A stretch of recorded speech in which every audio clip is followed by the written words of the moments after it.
They didn't invite me to their wedding because I'm too simple, so I sold the land where they're going to build their house. Subscribe to the channel and let me know in the comments where you're watching from. My journey from doormat to dignity might just be the story you need today. The envelope wasn't there. Again, I checked the empty mailbox for the 10th time that week, my arthritic fingers gripping the cold metal door. There had to be a mistake. My neighbor Dorothy's excited voice still echoed in my head from her call an hour earlier. "Margaret, have you seen the wedding invitation yet? Such elegant paper, with those gold details. Your Robert certainly has exquisite taste." I'd mumbled something about the rural male being slow, hiding the tremor in my voice behind practiced cheerfulness. 73 years gives you plenty of time to perfect the art of disguising pain. In the hallway mirror, I studied my reflection. Gray hair pulled back in a simple bun, face weathered from decades working our Tennessee farm.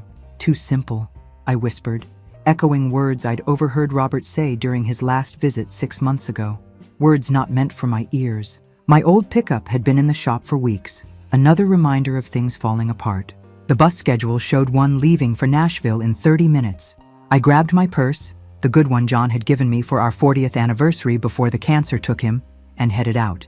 2 hours later, I stood in the gleaming lobby of Wheeler & Associates, my son's law firm. The receptionist's perfectly sculpted eyebrows arched when I gave my name. "Mrs. Wheeler, do you have an appointment? I'm Robert Wheeler's mother." Her eyes widened. "Oh, one moment, please." I watched her whisper into the phone, her eyes darting toward me. The plush waiting area made my clean but worn clothes feel suddenly shabby. 10 minutes passed before Robert appeared. Tension radiating from his tailored suit. "Mom, what are you doing here?" His voice held more alarm than welcome. "I needed to see you." I kept my voice steady. "Dorothy received her invitation to your wedding. Mine seems to be lost." He guided me to a conference room, checking his watch. "I have a client in 15 minutes. The room felt too cold, too sterile. Nothing like the warm kitchen where I'd taught him to make his father's favorite cornbread. "There's no invitation coming, Mom." His words fell between us like stones. "Vanessa and I decided the event will be very sophisticated. You wouldn't feel comfortable." "I see." My voice sounded distant, even to me. "It's at the Sinclair estate. Black tie, 400 guests, each detail another wall between us. Senators will be there. Vanessa's father has important connections, and your mother would embarrass you." That's not what I said, but his eyes wouldn't meet mine. "When were you going to tell me?" He checked his watch again. "I've been meaning to call." I nodded slowly, a lifetime of accommodating others taking over.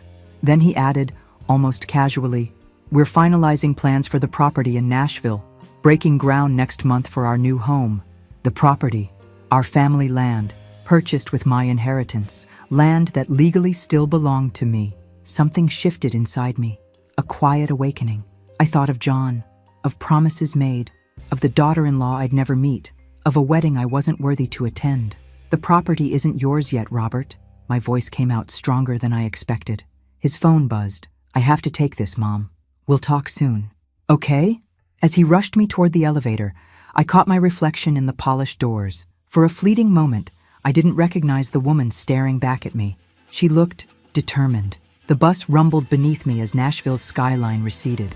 In my lap, I clutched my purse like it contained all I had left in the world. Maybe it did. Memory has a cruel way of reshuffling itself after betrayal. Suddenly, I could see the pattern I'd been too loyal to notice. Robert's visits growing shorter, calls more infrequent, gifts increasingly impersonal, the Christmas check instead of a visit, the birthday card signed by his assistant. When had my son become a stranger? After John died? Before? "Last stop, Oak Ridge," the driver called. Home. The farm John and I had nurtured for 45 years. As I walked the gravel path toward my house, I noticed someone working on the fence line. Frank Anderson, my neighbor of 20 years. "That north pasture post was leaning something awful," he said by way of greeting, hammering a nail with practiced precision. At 68, Frank's weathered hands still worked with the strength of a younger man. "You didn't have to do that, Frank. Neighbors help neighbors." He wiped sweat from his brow. "Everything all right? You look like you've seen a ghost. Just visited Robert in Nashville." Something in my voice must have given me away. Frank set down his hammer. "Want to talk about it over some tea?" Inside my kitchen, I found comfort in the familiar ritual of boiling water and arranging cookies on the plate John had always favored. Frank settled at the table, his presence solid and undemanding. "My daughter hasn't spoken to me in 7 years," he said suddenly. "Married some hotshot politician and decided her roots weren't polished enough for her new life. I didn't know. Don't talk about it much." His fingers traced the wood grain of my table. "Have a grandson I've never met. Used to think it was just a phase."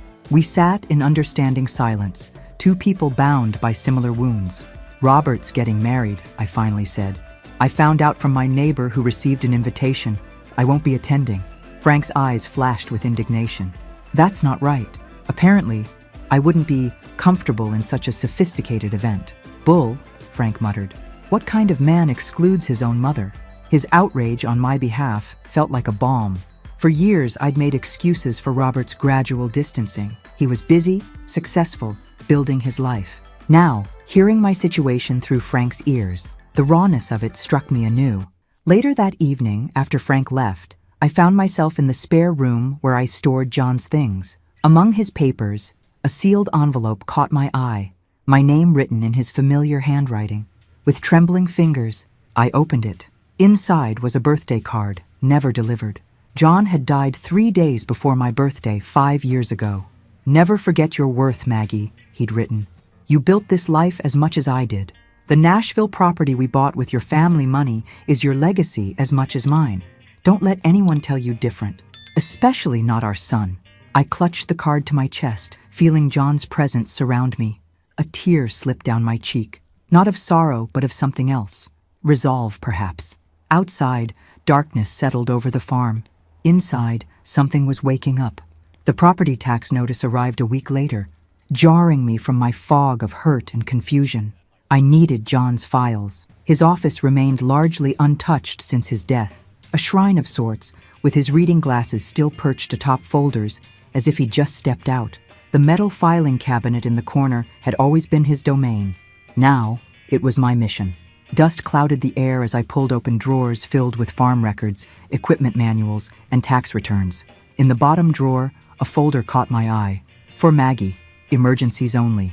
Secured with one of John's red rubber bands, my heart quickened. John had been methodical about everything, especially our affairs. Inside the folder lay not only the Nashville property deed, but also a leather-bound journal I'd never seen before. The first entry was dated 3 years before John's death. "Doctor confirmed today what I've suspected. My heart's giving out. Haven't told Maggie yet. Need to get our affairs in order first." I sank into John's chair, the weight of his secret pressing on me. Page after page detailed his declining health, his concerns about our farm, and, most disturbingly, his worries about Robert. Robert came by today, asked again about the Nashville property, said he's thinking of building there someday. Something in his tone bothered me, like he's already counting on it being his. Further entries grew darker. Patrick Murray called today, said Robert had been consulting different lawyers about accelerating the transfer of property from us, suggested Maggie might not be mentally capable of managing valuable assets. My son is planning to declare his own mother incompetent. I need to confront him, but these chest pains are getting worse. John never had that confrontation. His heart attack came 3 days later. The final pages held his explicit wishes. The Nashville property was bought with Maggie's family money. It should be sold after my death to secure her comfort in old age. Our son needs to make his own way, not depend on our sweat. I closed the journal, mind reeling. Robert hadn't just excluded me from his wedding. He'd been plotting to take control of my property by questioning my mental competence. The betrayal cut deeper than I could have imagined. A knock at the door startled me. Frank stood on my porch, holding a basket of fresh vegetables. "Thought you might like some of my tomatoes," he said, then noticed my expression. "Margaret, what's wrong?" I hesitated, then made a decision. "Frank, do you have time for a cup of coffee? I found something you should see." That evening, I couldn't sleep. John's journal lay on my nightstand, its revelations still burning in my mind. Robert's words from years of visits replayed with new meaning. His casual questions about my memory, his offers to help manage my finances, his suggestions that the farm might be too much for me. I'd mistaken concern for control. As dawn broke over the eastern pasture, I made my decision. No more invisible Margaret. No more doormat. I would reclaim what was mine, not just property, but dignity. When the barn roof partially collapsed during a thunderstorm the following week, I called Robert out of habit. "I'll send someone out," he promised. Distracted, no one came. 3 days later, Frank arrived with his nephew Sam, a skilled carpenter. "Heard you had some trouble with the barn," he said simply. For 3 days, we worked together. As hammer blows punctuated our conversation, I learned more about the man who'd been my neighbor for decades. Frank hadn't always been a farmer. He'd been a structural engineer before retiring to care for his family's land. "Designed bridges that'll outlast both of us," he said, without pretension. "Figured I'd rather grow things than build things in my later years." This revelation made me examine how I'd allowed others, even myself, to reduce my identity to just a farmer's widow. How many layers of ourselves do we hide to fit others' expectations? During lunch break on the 3rd day, I mentioned the Nashville property and my dilemma. Frank's eyebrows shot up. "Margaret, do you have any idea what land in Nashville is worth now? The city's exploded in the last decade. John bought it as an investment 30 years ago. 20 acres at the edge of town." "Edge of town, then, is prime real estate now," Frank said. "Development's been pushing out that way for years. That land could be worth millions." The sandwich in my hand suddenly felt weightless. Millions? I'd known the property had appreciated, but the scale stunned me. "You think that's why Robert's suddenly interested in building there?" I asked. "Possibly." Frank's eyes met mine. "Or why someone else might be." That evening, I called Caroline Fletcher, a school friend who'd become a successful real estate broker. "I need a professional evaluation and honest advice," I told her, "and absolute discretion." 2 days later, Caroline confirmed Frank's assessment. The property's value had skyrocketed, making it highly coveted by developers. "I did some checking in public records," she added hesitantly. "Sinclair Developments recently filed preliminary paperwork for a large-scale residential project in exactly your area. No specific property names mentioned, but the location matches." "Sinclair? As in Vanessa Sinclair's father?" "Yes." Caroline's voice softened. "They can't develop without your permission, Margaret, but they seem confident they'll get it." That same afternoon, I received an unexpected message from someone named Emma Sinclair, introducing herself as Vanessa's younger sister. "I found some old photos of Robert with family and got curious about you," she wrote. "Would you like help setting up social media to reconnect with old friends?" My instinct was to decline, but something stopped me. Knowledge was power, and I needed all I could gather. "I'd appreciate that," I replied. "Perhaps we could meet for coffee?" Later, gazing out at the land John and I had tended for decades, I felt something stirring beneath years of accommodation and self-doubt. Not anger exactly, something cooler, more focused. The property wasn't just land. It was the last thing John and I had built together, and someone was trying to take it from me. The cafe Emma suggested was 30 miles from Nashville, far enough to avoid accidental encounters with Robert or Vanessa. Smart girl. She arrived 5 minutes early. Nothing like the polished socialite I'd imagined. In her late 20s, Emma Sinclair dressed simply in jeans and a button-down shirt, her manner refreshingly direct. "I hope this wasn't too presumptuous," she said, sliding into the booth. "I've heard so much about Robert's family, but realized I'd never seen pictures of you until I found some old ones in his apartment while helping with wedding preparations." I studied her face, searching for signs of manipulation. Found none. "You're nothing like your sister," I observed. A flicker of something, pain, crossed her features. We took different paths. As Emma walked me through creating basic social media accounts, our conversation drifted toward family. She spoke of growing up in the Sinclair empire, the constant pressure to project perfection. 3 years ago, at my father's birthday gala, I defended my mother," she said suddenly, eyes fixed on her coffee. "She struggles with depression. Dad and Vanessa said she was embarrassing the family by declining to attend. I lost my temper. What happened? They humiliated me in front of everyone, said I was just like her, emotional, unreliable." Her fingers traced the rim of her cup. "Dad made it clear that people who don't serve the family image have no place at the table, just like simple people have no place at Vanessa's perfect wedding." The parallel wasn't lost on either of us. "Where's your mother now?" I asked. "Private facility in Arizona. I visit monthly." "They never do." As our conversation continued, Emma inadvertently confirmed my suspicions when she mentioned the wedding timing. Dad's as excited about this development project as the wedding, says the timing couldn't be better, both finalizing in the same month. What development project? I kept my tone casual. Some residential complex. Dad's been obsessed with the location for years. She shrugged. Wedding talk is all about strategic alliances in my family, not exactly romantic. On the drive home, I pondered this unexpected connection. Emma had reached out from genuine curiosity, unaware of her family's schemes involving my property. Her candor had given me invaluable insight and perhaps an ally. That night, I made 3 decisive calls. To Caroline, my real estate friend, to a lawyer she recommended named Diane Reynolds, who specialized in elder protection and property law, and to Frank, whose engineering background and unwavering support had become my anchor. I don't want to hurt my son, I explained to Diane, but I need to protect my future and my dignity. We'll make sure that happens, Mrs. Wheeler, she replied with quiet confidence. Over the next week, a plan began taking shape, not of revenge, but of reclamation, of becoming visible again. As the farm's evening shadows lengthened, I found myself standing straighter, speaking more firmly, thinking more clearly than I had in years. The woman Robert had dismissed as too simple for his wedding was disappearing. In her place stood someone altogether more formidable.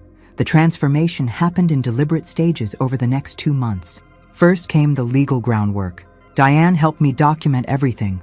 John's journal, the property deed, records of Robert's inquiries about my mental capacity, and the suspicious timing of the Sinclair development plans. Knowledge is leverage, Diane explained during our weekly meetings. We're not assuming malicious intent, but we're protecting your interests. Meanwhile, I enrolled in basic computer classes at the library. The kind instructor, barely older than Robert, showed remarkable patience as I fumbled through email setups and internet searches. From the simple profile Emma helped create, I expanded my digital footprint, reconnecting with old friends and researching my rights. Frank became a constant presence, helping with farm repairs I'd neglected for years. Under his guidance, I began transforming a section of my property into a small-scale organic specialty operation, applying traditional farming knowledge I'd accumulated over decades but never fully implemented. You have a gift with heirloom vegetables, Frank observed as we planted rare tomato varieties. People would pay premium prices for these. My wardrobe evolved too.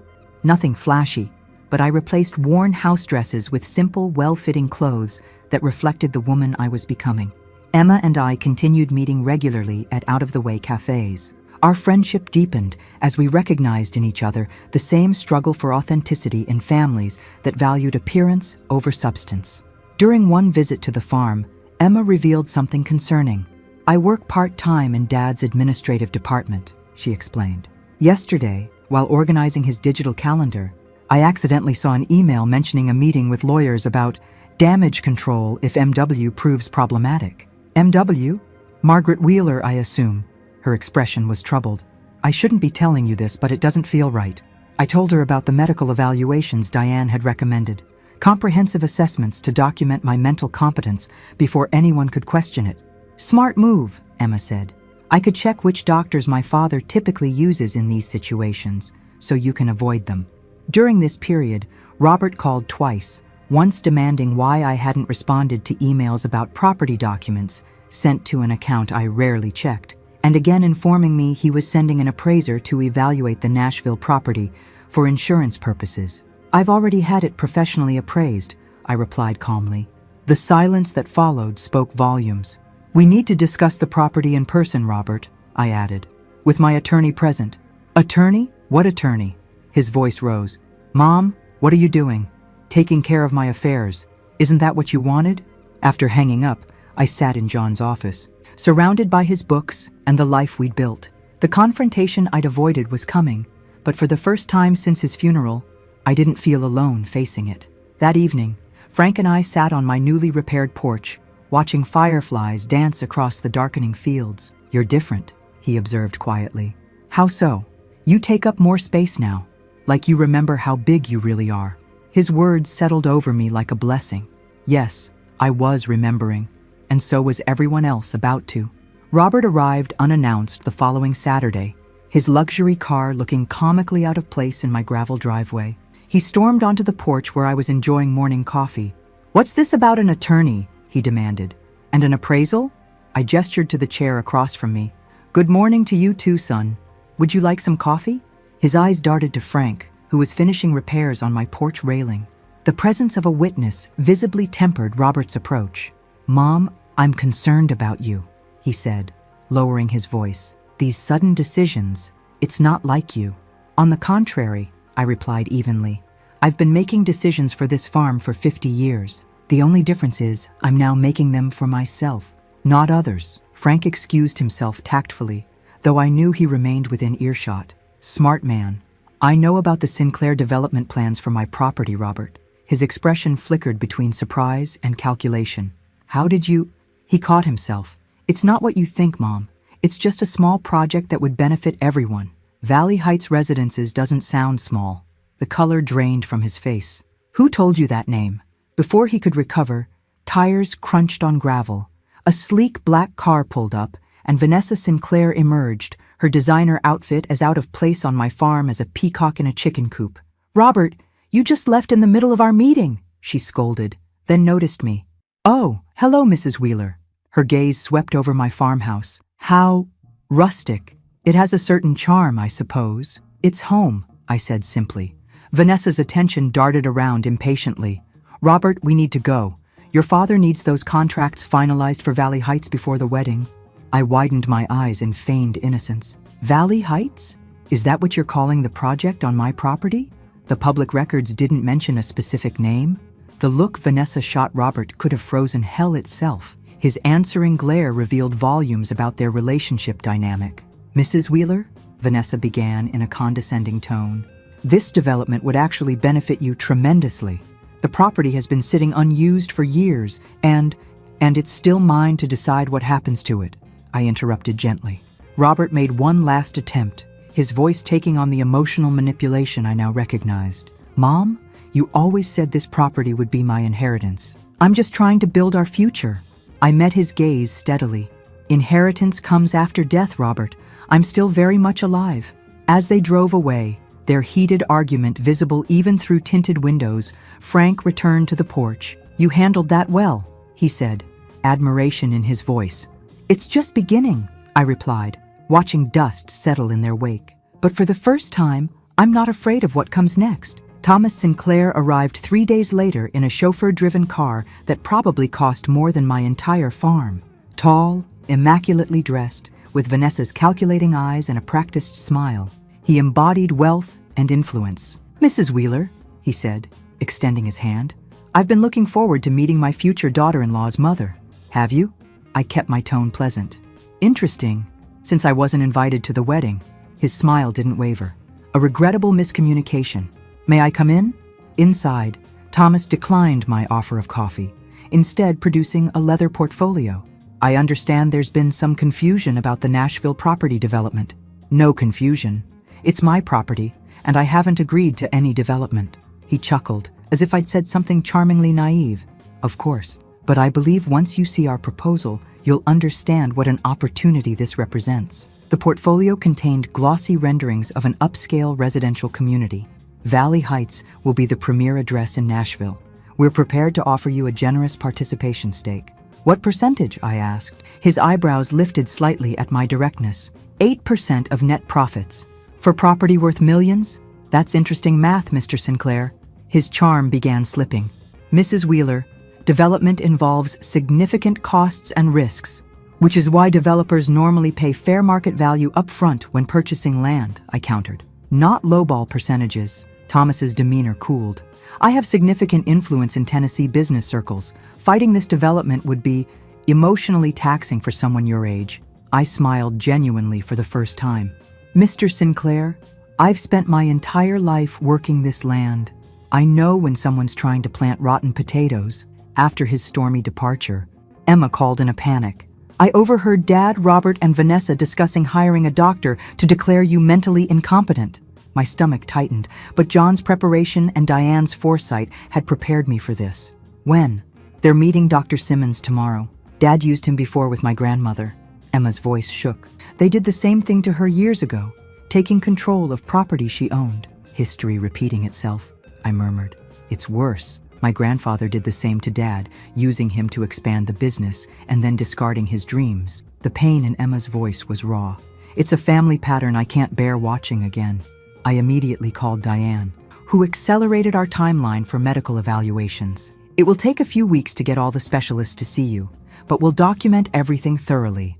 Meanwhile, Caroline introduced me to executives from Bridgestone Development, a competing firm interested in the property for a project that included affordable housing and partial environmental preservation.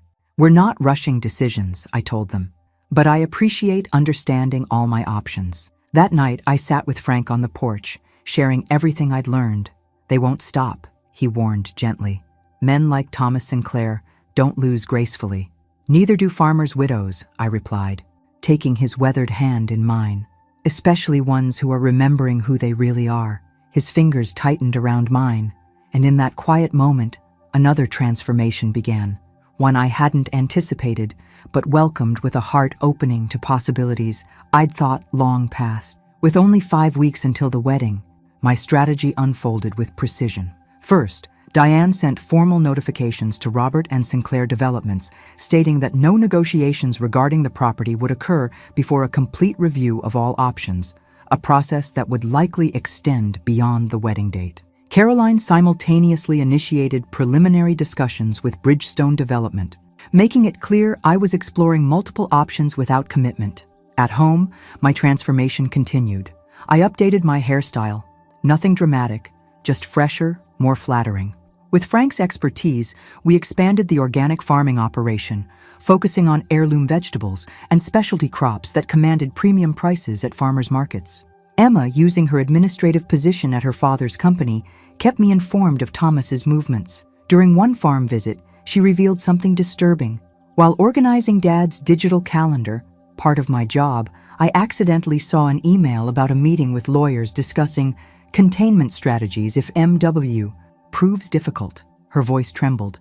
They're preparing for a fight.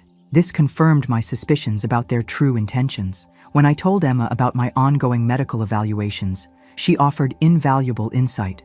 Dad typically uses 3 specific doctors for these situations. I can give you their names so you can avoid them. During this period, Robert's approach evolved. Angry calls gave way to formal emails through attorneys, finally culminating in an apparently conciliatory visit where he offered forgiveness if I would stop complicating matters. I'm not seeking forgiveness, Robert, I replied calmly. I'm seeking respect. The medical evaluations proceeded systematically, neurological, psychological, cognitive assessments, all documenting my perfect mental competence. Each specialist's report became another brick in the wall protecting my autonomy. Frank and I spent evenings planning further farm improvements, our connection deepening beyond friendship into something neither of us had expected to find at our age. His engineering expertise complemented my agricultural knowledge, creating something stronger together than either of us had alone. John would approve, I told Frank one evening as we watched the sunset. He always said life was for living, right until the end. Wise man, Frank replied, his hand finding mine. Almost as wise as his wife. Emma's position grew increasingly precarious as she balanced loyalty to me with her complicated family ties. I'm thinking of leaving Sinclair Developments, she confessed during a farm visit. I can't be part of what they're doing, but I'm afraid of being cut off completely. Whatever you decide, I assured her, you'll always have a place here. The irony wasn't lost on me. I was offering Emma the unconditional acceptance Robert had sought from the Sinclairs, while he denied me the same from him. As the wedding date approached, Thomas made increasingly aggressive moves, sending lawyers with revised offers and thinly veiled threats. Each was met with Diane's calm but firm response. Mrs. Wheeler is still reviewing her options. My strength grew with each confrontation. The woman who had once faded into the background now stood firmly in the center of her own life, ready for whatever came next. 3 weeks before the wedding, with my medical evaluations officially confirming my full mental capacity, I requested a formal meeting with Robert, asking him to come alone to Diane's office. When he arrived, his expression hardened, seeing not just Diane and me, but also Caroline and 2 executives from Bridgestone Development. "What is this?" he demanded. "A business meeting," I replied with professional calm. "Please, sit down." For the next hour, I presented a detailed comparison between the unofficial Sinclair Developments proposal, based on information Emma had legitimately accessed, and Bridgestone's formal offer. The contrast was stark. Thomas's plan significantly undervalued the property, offering me a fraction of its worth, while Bridgestone offered full market value and more environmentally conscious terms. As a mother, I would keep this property for you, Robert, I explained, my voice steady. As a businesswoman, I cannot ignore a superior proposal. Color drained from his face when I revealed evidence of his previous inquiries about my mental capacity and the true Sinclair plans for the property. How did you find all this? He whispered. Your father kept records, I said simply.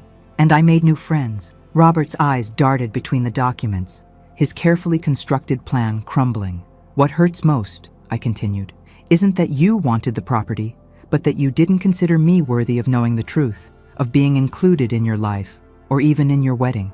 His face reflected a storm of emotions, anger, shame, and finally, reluctant recognition that he had severely underestimated his mother.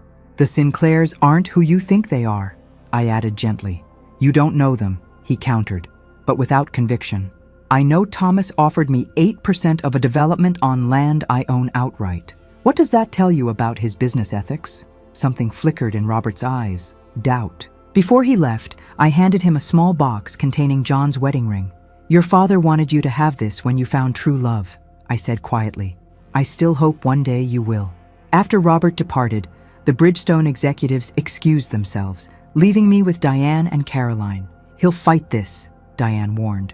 Yes, I agreed, but now he's fighting with incomplete information. What do you mean? Caroline asked. I smiled. I didn't tell him I've declined both offers for now. This property represents more than money to me. I need time to decide its future, and mine.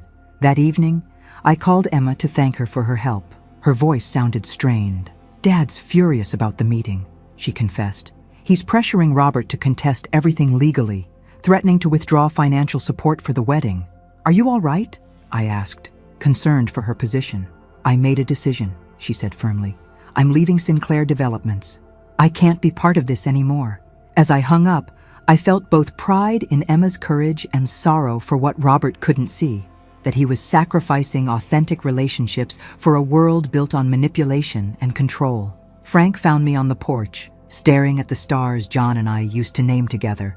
Penny for your thoughts, he said, settling beside me. I'm wondering if I did the right thing. For Robert, I mean. Frank considered this. You did the honest thing.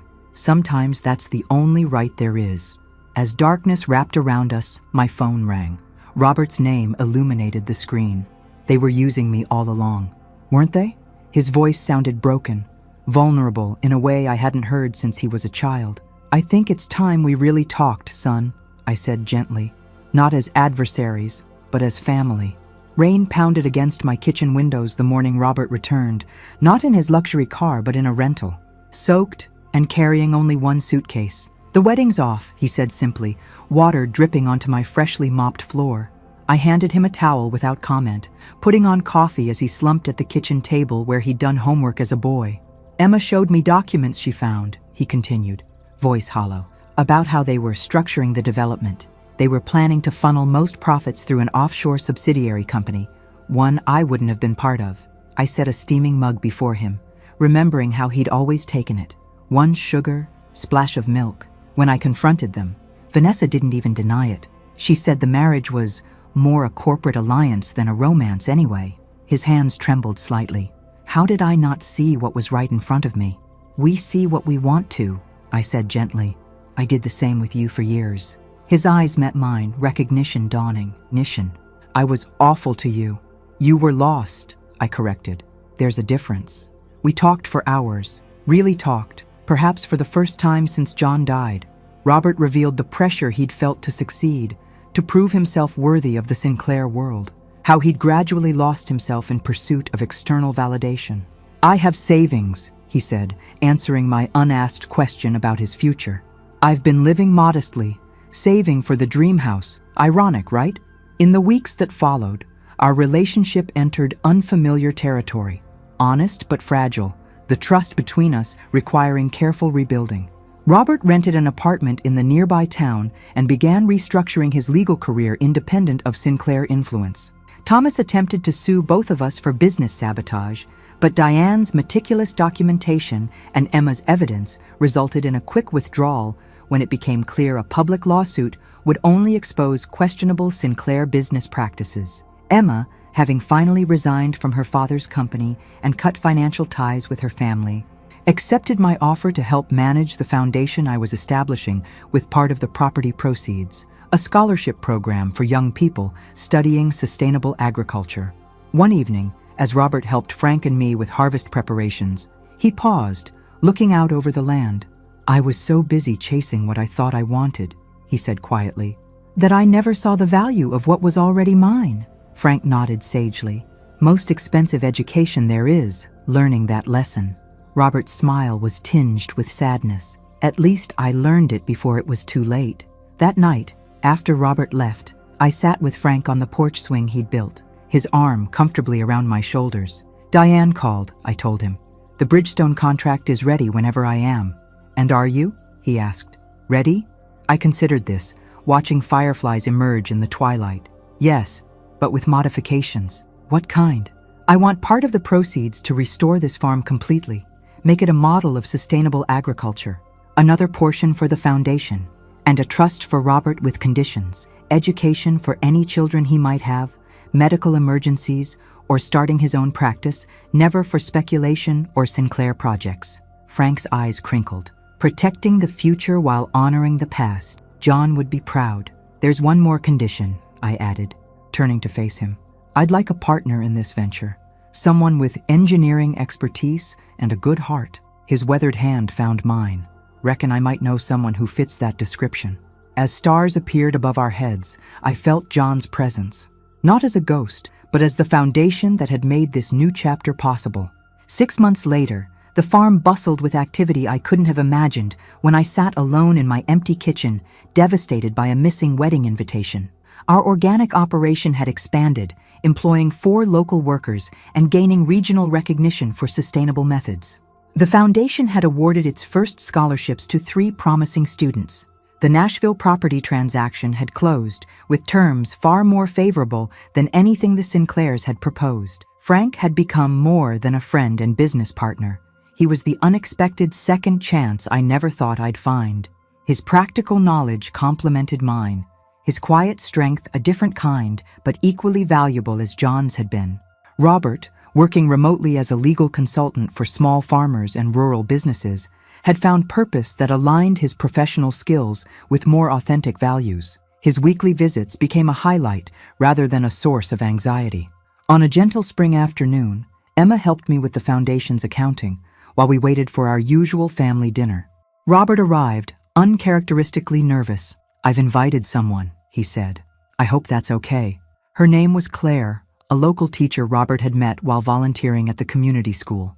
Unlike Vanessa, she greeted me with genuine warmth, admiring the farm with authentic interest rather than forced politeness. During dinner, news about the Sinclairs emerged. Sinclair Developments faced federal investigations for questionable offshore practices.